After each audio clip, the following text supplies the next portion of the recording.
पाठ 1 सितंबर 30 से अक्टूबर 6 के लिए हमारे लिए परमेश्वर का उद्देश्य भाग 1 सबत अपराह्न सितंबर 30 के लिए इस सप्ताह के पाठ के लिए पढ़े उत्पत्ति 3 का 9 से 15, उत्पत्ति 17 का 7, मत्ती 1 का 18 और 23, यूहन्ना 3 का 16, यूहन्ना 14 का 1 और 3। याद वचन लिया गया है उत्पत्ति 3 का 9 से। तब यहोवा परमेश्वर ने पुकार कर आदम से पूछा, तू कहाँ है? परमेश्वर ने सबसे पहले अपने लोगों को उसके निमित्त काम करने के लिए कब कहा? क्या पहली बार परमेश्वर ने अब्राहम को अपना देश छोड़ने की आज्ञा दी थी? उत्पत्ति 12 का 1 से 4। या यह तब था जब मूसा ने परमेश्वर के लोगों को मिस्र से बाहर निकाला? या यह तब था जब यीशु इस पृथ्वी पर आया था? मत्ती 1 का 18 से 25। या जब पौलुस ने यीशु के बारे में सुसमाचार का प्रचार करने के लिए यात्रा की? प्रेरितों के काम 13 का 4 से 14 का 26। आपको यह जानकर आश्चर्य हो सकता है कि एक कलीसिया के रूप में हमारा काम इनमें से किसी भी चीज के होने से पहले शुरू हो गया था। परमेश्वर के लिए हमारा काम तब शुरू हुआ जब उसने आकाश और पृथ्वी को बनाया और फिर मनुष्यों को बनाया। उत्पत्ति 1 का 26 और 27। परमेश्वर एक कलीसिया के रूप में हमारे कार्य का कारण भी है। बाइबल हमें बताती है कि परमेश्वर अपने बच्चों के साथ संवाद करना चाहता है और अपने दिल में उनके करीब रहना चाहता है। परमेश्वर ने आरंभ से ही आदम और हवा के साथ एक विशेष मित्रता की शुरुआत की। उनके पाप के बाद परमेश्वर ने मानव परिवार के लिए अपना कार्य जारी रखा, परंतु अब परमेश्वर की योजना में लोगों को पाप और मृत्यु से बचाना शामिल था। अंत में परमेश्वर के उद्धार की योजना सफल होगी। प्रकाशित वाक्य 21 और 22। परमेश्वर की भविष्य की सफलता हमें एक कलीसिया के रूप में पृथ्वी पर हर किसी के साथ सुसमाचार को साझा करने के लिए उत्साहित महसूस करने में मदद करती है। प्रकाशित वाक्य 14 का 6 और 7। इसलिए परमेश्वर के लिए कार्य करने से पहले हमें उसका मित्र होना चाहिए। हमें यह भी समझना चाहिए कि परमेश्वर हमारे जीवन में क्या कार्य करना चाहता है, परंतु पहले हमें इस प्रश्न का उत्तर देने का प्रयास करना चाहिए, यह परमेश्वर कौन है जो हमें बचाना और हमारा मित्र बनना चाहता है। रविवार अक्टूबर 1। परमेश्वर जो हमारी खोज में आता है। उत्पत्ति 3 का 9 से 15। परमेश्वर ने मनुष्यों को बनाया।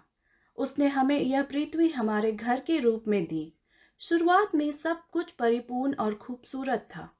उस समय हमारे लिए परमेश्वर की क्या योजना थी? परमेश्वर चाहता था कि हम उसके साथ और एक दूसरे के साथ पूर्ण शांति में रहे। परमेश्वर ने हमें एक बहुत ही अनमोल उपहार दिया है, उसका प्रेम। लेकिन उसके लिए हमारा प्यार सच्चा होना चाहिए। इसलिए परमेश्वर ने हमें एक और अनमोल उपहार भी दिया, स्वतंत्र चुनाव। परमेश्वर ने हमें अच्छाई और बुराई चुनने की आज़ादी दी है। निसंदेह परमेश्वर ने आदम और हवा को उसकी अवज्ञा करने के खतरे के बारे में बताया। उत्पत्ति 2 का 16 और 17। शैतान ने हवा को यह सोचने के लिए बहकाया कि जब वह वर्जित फल खाएगी तो कुछ भी बुरा नहीं होगा। शैतान ने हवा से झूठ बोला और उससे कहा कि फल उसे परमेश्वर के समान बुद्धिमान और चतुर बना देगा।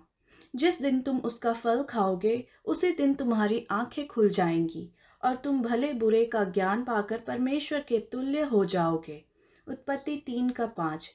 दुख की बात है कि हवा ने वर्जित फल खाना चुना। इससे भी बदतर उसने आदम को फल दिया। आदम ने हवा की तरह ही घटिया चुनाव किया। पाप ने परमेश्वर की सिद्ध पृथ्वी को नष्ट कर दिया। आदम और हवा के पाप ने इस ग्रह पृथ्वी के लिए परमेश्वर की योजना को बदल दिया। पृथ्वी को बनाने से पहले परमेश्वर ने मनुष्यों को बचाने के लिए एक योजना बनाई थी, यदि वे पाप करना चुनते हैं। अब परमेश्वर ने अपनी योजना को क्रियान्वित किया। उत्पत्ति 3 का 9 से 15 पढ़े। आदम और हवा के पाप करने के बाद परमेश्वर का आदम से पहला शब्द क्या था? आज परमेश्वर के वचन इतने सशक्त क्यों हैं? वे हमें परमेश्वर के बारे में क्या सिखाते हैं? निस्संदेह परमेश्वर जानता था कि आदम और हवा कहाँ छिपे थे। परमेश्वर ने उनसे एक विशेष कारण से पूछा कि वे कहाँ हैं। आदम और हवा को यह समझने की भी जरूरत थी कि उनका पाप इतना बुरा क्यों था। परमेश्वर मनुष्यों पर से शैतान के नियंत्रण को भी समाप्त करना चाहता था। इसलिए परमेश्वर ने मानव परिवार को बचाने की अपनी योजना को आदम और हवा के साथ साझा किया। उत्पत्ति 3 का 14-15 पढ़े। उसकी योजना क्या थी? परमेश्वर ने, जिसने मसीह के द्वारा अपने साथ हमारा मेल मिलाप कर लिया और मेल मिलाप की सेवा हमें सौंप दी है, 2 कुरिन्थियों 5 का 18। क्या आप देखते हैं कि परमेश्वर ने आदम और हवा का न्याय करने से पहले और उन्हें बचाने की अपनी प्रतिज्ञा देने से पहले उन्हें खोजा था। आदम से परमेश्वर का प्रश्न, तू कहाँ है, उत्पत्ति 3 का 9, हमें 2 महत्वपूर्ण विचार दिखाता है। पहला, हम पापी हैं और खोए हुए हैं। दूसरा, हमें बचाए जाने के लिए किसी की आवश्यकता है। परमेश्वर वह है जो खोए हुए पापियों को ढूंढने जाता है। वह हमें खोजता है क्योंकि वह हमें बचाना और हमारा मित्र बनना चाहता है। परमेश्वर आज भी हमसे पूछता है, तू कहाँ है? इस सवाल का आपके लिए क्या मतलब है? आपने परमेश्वर को कैसे उत्तर दिया है? सोमवार, अक्टूबर 2 के लिए। परमेश्वर जो हमारे साथ रहना चाहता है। उत्पत्ति 17 का 7 पढ़े। उत्पत्ति 17 का 7, उत्पत्ति 26 का 3 और उत्पत्ति 28 का 15। इन आयतों में परमेश्वर ने अब्राहम और उसके भविष्य के बच्चों से क्या वादा किया? पुराने नियम की कहानियों में हम परमेश्वर और उसके उद्धार की योजना को कार्य करते हुए देखते हैं। परमेश्वर मनुष्यों को बचाने का प्रयास करता रहता है। जल प्रलय के बाद बाबुल शहर के लोग एक स्थान पर रहने का निर्णय लेते हैं। वहां पर वे एक नगर और आकाश तक एक गुम्मट बनाना चाहते हैं। परमेश्वर उसकी योजना को रोक देता है। वह भाषा की समस्या पैदा करता है। वे एक दूसरे की भाषा नहीं समझते हैं। राजमिस्त्री अपना काम बंद कर देते हैं और गुम्मट से दूर चले जाते हैं। उत्पत्ति 11 का 1 से 9। बाद में परमेश्वर अब्राहम, जो बाद में अब्राहम कहलाया, को उसकी सेवा करने के लिए चुनता है। परमेश्वर अब्राहम और उसके भविष्य के बच्चों के कारण पृथ्वी पर हर किसी को आशीष देने की योजना बना रहा है। उत्पत्ति 12 का 1 से 3। परमेश्वर अब्राहम और उसके भविष्य के बच्चों से बहुत सी चीजों का वादा करता है। कई बार परमेश्वर उनसे प्रतिज्ञा करता है, मैं तेरा परमेश्वर ठहरूंगा। उत्पत्ति 17 का 7 और 8, उत्पत्ति 26 का 3, उत्पत्ति 28 का 15। जैसे जैसे इतिहास आगे बढ़ता है, यूसुफ का अंत मिस्र में होता है। परमेश्वर अपने लोगों को बचाने के लिए यूसुफ का उपयोग करता है। बाइबल हमें बताती है कि प्रभु यूसुफ के जीवन के सबसे कठिन समय में उसके साथ था। उत्पत्ति 39 का 2, 21 और 23। सैकड़ों साल बाद परमेश्वर ने मूसा को मिस्र के राजा फिरौन के पास भेजा। परमेश्वर मूसा से वादा करता है, मैं तेरे संग रहूंगा। निर्गमन 3 का 12। मूसा इस वादे पर भरोसा करता है। परमेश्वर की सहायता से मूसा इस्राएलियों को मिस्र से आज़ादी की ओर ले जाता है। बार बार परमेश्वर अपने लोगों को दिखाता है कि वह उनके साथ रहना चाहता है। पढ़े निर्गमन 29 का 43 और 45। क्या एक कारण था कि परमेश्वर ने मूसा को अपने लिए मरुभूमि में एक पवित्र तंबू बनाने के लिए कहा? परमेश्वर अपने बच्चों के साथ रहना चाहता था। परमेश्वर ने मूसा से कहा कि वह इस्राएल के बच्चों के साथ रहना चाहता है। पवित्र तंबू के निर्माण की योजना ने इस्राएलियों को उन्हें बचाने के लिए परमेश्वर की योजना का सबसे महत्वपूर्ण हिस्सा दिखाया, यीशु मसीह। बलिदान और याजकों या आध्यात्मिक अगुवाओं के कार्य ने लोगों को यीशु की मृत्यु और उन्हें उद्धार करने के उसके कार्य को दिखाया। याजकों के कार्य का यीशु के बिना कोई अर्थ नहीं था। Ellen G White, the Advent Review and Sabbath Herald, December 17, 1872। वे कौन से तरीके हैं जिनसे परमेश्वर आपके जीवन का हिस्सा रहा है? मंगलवार, अक्टूबर 3। परमेश्वर जो हमारे साथ एक हो गया। मत्ती 1 का 18 से 23। पुराना नियम हमें पापियों को बचाने के लिए परमेश्वर की योजना को दिखाता है। परमेश्वर ने इस्राएलियों को अपने लोग होने और अन्य लोगों को उसकी योजना और उसके प्रेम के बारे में सिखाने के लिए चुना। परमेश्वर ने जो कुछ भी किया वह पापियों को बचाने की उसकी योजना का हिस्सा था। परमेश्वर ने अपने विशेष दूत यशायाह से कहा, प्राचीन काल की बातें स्मरण करो जो आरंभ ही से है, क्योंकि परमेश्वर मैं ही हूँ और मेरे तुल्य कोई भी नहीं है। मैं तो अंत की बात आदि से और प्राचीन काल से उस बात को बताता आया हूँ जो अब तक नहीं हुई। मैं कहता हूँ मेरी युक्ति स्थिर रहेगी और मैं अपनी इच्छा को पूरी करूँगा। यशायाह 46 का 9 और 10। नए नियम में वह योजना जो अदन में आपके एक प्रतिज्ञा थी, उत्पत्ति 3 का 15, अब एक व्यक्ति स्वरूप है, यीशु। मत्ती 1 का 18 से 23 में प्रभु के दूत ने स्वप्न में यूसुफ को घोषणा की कि मरियम का एक विशेष पुत्र होगा। यह कहानी हमें परमेश्वर के बारे में कौन सी महत्वपूर्ण बातें बताती है? इमानुएल का अर्थ है परमेश्वर हमारे साथ। जंगल में परमेश्वर अपने लोगों के बीच पवित्र तंबू में रहता था। अब परमेश्वर उनके साथ नासरत के यीशु के रूप में रहने लगा। यीशु का पृथ्वी पर आना हमें दिखाता है कि परमेश्वर हमारे साथ रहना चाहता है। यीशु परमेश्वर का पुत्र, पूर्ण मानव और पूर्ण परमेश्वर था। यीशु ने कहा, मार्ग और सत्य और जीवन मैं ही हूँ। बिना मेरे द्वारा कोई पिता के पास नहीं जा सकता। यूहन्ना 14 का 6। यीशु परमेश्वर था, वह मनुष्य बन गया और हमारे बीच रहने लगा। उसका मानव शरीर में जन्म लेना हमें बचाने के परमेश्वर के कार्य के बारे में क्या सिखाता है? उत्तर के लिए यूहन्ना 1 का 14 से 18 पढ़े। परमेश्वर यीशु में था। यीशु में परमेश्वर अपने बच्चों के बीच एक मानव शरीर में रहता था। यीशु पिता का इकलौता पुत्र था। वचन यीशु अनुग्रह, दया और सच्चाई से भरा हुआ था। यूहन्ना 1 का 14। यीशु ने उन सभी वादों को पूरा किया जो परमेश्वर ने पुराने नियम में किए थे। परमेश्वर ने वादा किया कि यीशु हमारे साथ एक हो जाएगा। अतः यीशु ने यही किया। यीशु हमारे साथ एक हो गया। यीशु मानव शरीर में परमेश्वर था। यीशु में परमेश्वर हमें बचाने के लिए अपना कार्य करता रहा। हमारे लिए परमेश्वर के प्रेम के बारे में सोचें। परमेश्वर हमसे इतना प्रेम करता है कि उसने एक बच्चे के रूप में जन्म लिया। वह हमारे साथ रहने के लिए हम में से एक के रूप में आया था। यह प्रेम हमें कैसा महसूस कराना चाहिए? यह प्रेम हमें उस कार्य को समझने में कैसे मदद करता है जो परमेश्वर हमें दूसरे लोगों को बचाने में मदद करने के लिए देता है। बुधवार, अक्टूबर 4 के लिए परमेश्वर जो निरंतर हमारे साथ रहता है। यूहन्ना 3 का 16। यीशु का जीवन और कार्य परमेश्वर के उद्धार की योजना का सर्वोत्तम उदाहरण था। पृथ्वी पर यीशु का कार्य 3.5 वर्षों तक चला।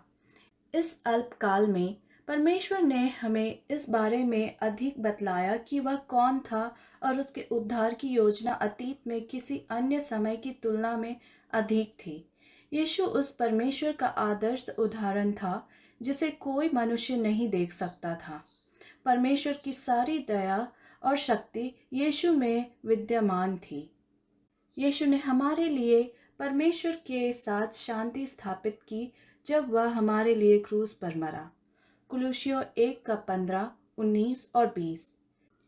यीशु में परमेश्वर ने मनुष्यों को दिखाया कि वह उनसे कितना प्रेम करता है और वह उन्हें बचाना चाहता है। यीशु ने स्वयं हमें अपने उद्धार की योजना के कार्य के बारे में बताया। मनुष्य का पुत्र खोए हुए लोगों को ढूंढने और उन्हें बचाने आया है। लूका 19 का 10। यूहन्ना 3 का 16 को ध्यान से पढ़िए और यीशु के शब्दों के बारे में सोचिए। इन आयतों में परमेश्वर के प्रेम और उसके उद्धार की योजना के बीच क्या संबंध है? यीशु के जीवन के अंतिम सप्ताह के दौरान चीजें घटित हुई जिन्होंने भविष्य के लिए हमारी आशा के साथ परमेश्वर की अतीत की प्रतिज्ञाओं को जोड़ा। यीशु ने फसह मनाया। इस पवित्र दिन ने यहूदियों को उस समय को याद करने में मदद की जब परमेश्वर ने अपने लोगों को मिस्र से बाहर निकाला। फसह के पर्व के दौरान यीशु ने हमें पाप से मुक्त करने के लिए अपना जीवन बलिदान कर दिया। पौलुस ने लिखा, मसीह में कोई पाप नहीं था, लेकिन परमेश्वर ने उसे हमारे लिए पाप बना दिया। सो जो कुछ मसीह ने हमारे लिए किया है, उसके कारण हम परमेश्वर के यहाँ धर्मी स्वीकृत किए जा सकते हैं। दूसरा कुरिन्थियों 5:21। मत्ती 28:18-20 में उस आज्ञा को पढ़े जो यीशु ने अपने अनुयायियों को दी थी। यीशु उन्हें भी क्या प्रतिज्ञा देता है? जब हम परमेश्वर का कार्य करते हैं तो यह प्रतिज्ञा हमें कैसे आशा देती है? यीशु की मृत्यु हमें परमेश्वर के पास वापस लाने की उसकी योजना का आपके एक हिस्सा थी, ना कि उसके कार्य का अंत। यीशु ने पाप और मृत्यु से युद्ध जीत लिया। तब परमेश्वर ने यीशु को स्वर्ग और पृथ्वी की सारी शक्ति दे दी। मत्ती 28:18। क्योंकि यीशु सब कुछ नियंत्रित करता है, उसने अपने अनुयायियों को पृथ्वी पर हर जगह उसके लिए नए अनुयायी बनाने की आज्ञा दी। फिर यीशु ने यह शक्तिशाली वादा जोड़ा, और देखो मैं जगत के अंत तक सदा तुम्हारे संग रहूंगा। मत्ती 28:20। यीशु ने सदा तुम्हारे संग रहने का वादा किया। जब आप परमेश्वर का कार्य करते हैं तो यीशु ने आपसे अपना वादा कैसे पूरा किया है? बृहस्पतिवार अक्टूबर 5 के लिए परमेश्वर जो हमारे लिए वापस आएगा। यूहन्ना 14:1-3। यूहन्ना 14:1-3 पढ़े। इन आयतों और बाइबल के अंत समय के संदेश के बीच क्या संबंध है? पृथ्वी पर यीशु के काम के दौरान उसने हमसे एक बहुत ही अनमोल वादा किया। यीशु ने हमेशा हमारे साथ रहने का वादा किया। इस प्रतिज्ञा को धन्य आशा का नाम दिया गया है। धन्य आशा हमें दिखाती है कि परमेश्वर हमसे कितना प्रेम करता है और हमारे साथ रहना चाहता है। यीशु ने कहा, मैं जाकर तुम्हारे लिए जगह तैयार करूं, तो फिर आकर तुम्हें अपने यहाँ ले जाऊंगा कि जहाँ मैं रहूं वहाँ तुम भी रहो। यूहन्ना 14:3। प्रकाशित वाक्य में यूहन्ना हमें बताता है कि यीशु इस प्रतिज्ञा को पूरा करेगा। फिर मैंने सिंहासन में से किसी को ऊंचे शब्द से यह कहते हुए सुना, देख, परमेश्वर का डेरा मनुष्यों के बीच में है। वह उनसे साथ डेरा करेगा और वे उसके लोग होंगे, और परमेश्वर आप उसके साथ रहेगा और उनका परमेश्वर होगा। प्रकाशित वाक्य 21:3। परमेश्वर मनुष्यों को बचाने के लिए अपना कार्य पूरा करेगा। परमेश्वर की दया पाप से अधिक शक्तिशाली है। शैतान कहता है कि पृथ्वी उसकी है। परमेश्वर इस पृथ्वी को शैतान से दूर ले जाएगा। परमेश्वर पृथ्वी को नया बनाएगा। तब परमेश्वर इस पृथ्वी का विशेष रूप से सम्मान करेगा। परमेश्वर उन लोगों के साथ पृथ्वी पर अपना घर बनाएगा जिन्हें उसने बचाया था। बचाए हुए लोग सदैव परमेश्वर के साथ रहेंगे। उन पर परमेश्वर का प्रकाश चमकेगा। परमेश्वर के लोग उसके अद्भुत उपहार के लिए उसकी प्रशंसा करेंगे। इम्मानुएल, जिसका अर्थ है परमेश्वर हमारे साथ। इम्मानुएल यीशु का दूसरा नाम है। Ellen G White, the desire of ages, page 26। Ellen G White का यह कथन बचाए गए लोगों के भावी जीवन की एक सुंदर तस्वीर है। परमेश्वर अंततः अपने बच्चों के साथ हमेशा के लिए रहने की इच्छा पूरी करेगा। हम इस रोमांचक अनुभव का हिस्सा बन सकते हैं। इस सप्ताह के कार्य, इस त्रिमास में हम आपको कुछ विशेष कार्य करने के लिए आमंत्रित करेंगे। ये कार्य आपको अपने जीवन में परमेश्वर और उसके कार्य को बेहतर ढंग से समझने का मौका देगा। साथ ही यह कार्य आपको परमेश्वर के कार्य में अधिक शामिल होने में मदद करेंगे। प्रत्येक कार्य के बारे में सोचने के लिए समय निकालें। आपने जो सीखा उसे हर सप्ताह अपनी कक्षा के साथ साझा करने के लिए तैयार रहे। कार्य संख्या 1। इस सप्ताह परमेश्वर से प्रार्थना करें कि वह आपके हृदय को उसके लिए खोल दे। उससे अपने काम का हिस्सा बनने में मदद करने के लिए कहे। कार्य संख्या 2। क्या कोई ऐसा है जिसे आप हर दिन काम पर या अपने पड़ोस में देखते हैं जिसका नाम आप नहीं जानते हैं? इस व्यक्ति का नाम जानें। इसके लिए हर दिन प्रार्थना करना शुरू करें। शुक्रवार अक्टूबर 6। अतिरिक्त विचार। आदम के पाप करने के बाद परमेश्वर ने पापियों को बचाने के लिए अपनी योजना नहीं बनाई। परमेश्वर की योजना उस भेद के प्रकाश के अनुसार जो सनातन से छिपा रहा। रोमियो 16:25। पापियों को बचाने की परमेश्वर की योजना उसके सरकार के महत्वपूर्ण नियमों को दर्शाती है। आरंभ से ही परमेश्वर और यीशु जानते थे कि शैतान पाप करेगा। परमेश्वर और यीशु जानते थे कि शैतान मनुष्यों को भी पाप करने के लिए बहकाएगा। परमेश्वर ने पाप को जीवन का हिस्सा बनाने की योजना नहीं बनाई, परंतु परमेश्वर ने देखा कि पाप होगा। इसलिए परमेश्वर ने आदम और हवा के पाप करने से पहले पाप की समस्या को हल करने के लिए एक योजना बनाई। परमेश्वर मनुष्यों से इतना प्रेम किया। अपने प्रेम के कारण परमेश्वर ने अपने इकलौते पुत्र को हमारे पापों के लिए मरने के लिए दे दिया। जो कोई उस पर विश्वास करे वह नष्ट ना हो परंतु अनंत जीवन पाए। यूहन्ना 3:16। Ellen G White, the desire of ages, page 22।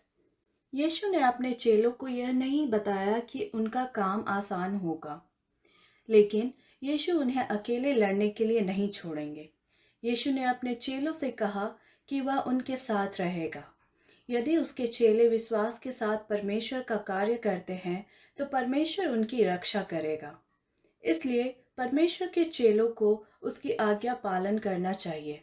उन्हें उसके साथ काम करना चाहिए, तब वे असफल नहीं होंगे। यीशु ने अपने चेलों से कहा, पृथ्वी के सब देशों और लोगों के समूह में जाओ, हर दूर देश में जाओ। तुम जहां भी जाओगे मैं तुम्हारे साथ रहूंगा। विश्वास से काम लो और डरो मत। मैं तुम्हें कभी भी नहीं छोड़ूंगा। मैं हमेशा तुम्हारे साथ रहूंगा। मैं तुम्हारे काम करने में तुम्हारी मदद करूंगा। मैं तुम्हारा मार्गदर्शन करूंगा। मैं तुम्हें ढाढ़स दूंगा। मैं तुम्हें पवित्र करूंगा। मैं तुम्हारी सहायता करूंगा और तुम्हें वह सब कुछ दूंगा जिसकी तुम्हें ज़रूरत है। जब तुम अन्य लोगों से बात करोगे तो मैं तुम्हें सफलता दूंगा। मैं तुम्हें कहने के लिए शब्द दूंगा जो उन्हें स्वर्ग के बारे में सोचने में मदद करेगा। Ellen G White, the acts of the apostle, page 29। चर्चागत प्रश्न। पहला, पाप करने के बाद आदम और हवा के लिए परमेश्वर के पहले शब्द थे, तू कहाँ है? उत्पत्ति 3:9। बाइबल की यह सच्चाई हमें और हमारे प्रियजनों के लिए परमेश्वर की योजना को बेहतर ढंग से समझने में कैसे मदद करती है? दूसरा, यीशु मनुष्य बन गया। जब यीशु हमें बचाने के लिए इस पृथ्वी पर आया तो परमेश्वर पिता यीशु में था। यह चमत्कार आपको कैसा महसूस कराता है? क्रूस पर यीशु की मृत्यु हमारे लिए परमेश्वर की योजना को समझने में हमारी सहायता करती है। क्रूस हमें परमेश्वर के प्रेम के बारे में क्या बताता है? तीसरा, कलीसिया का काम परमेश्वर का काम है, तो परमेश्वर अपना काम करने में हमारी मदद करेगा। जब आप डरते हैं या काम करने के लिए पर्याप्त नहीं है तो आपको क्या करना चाहिए?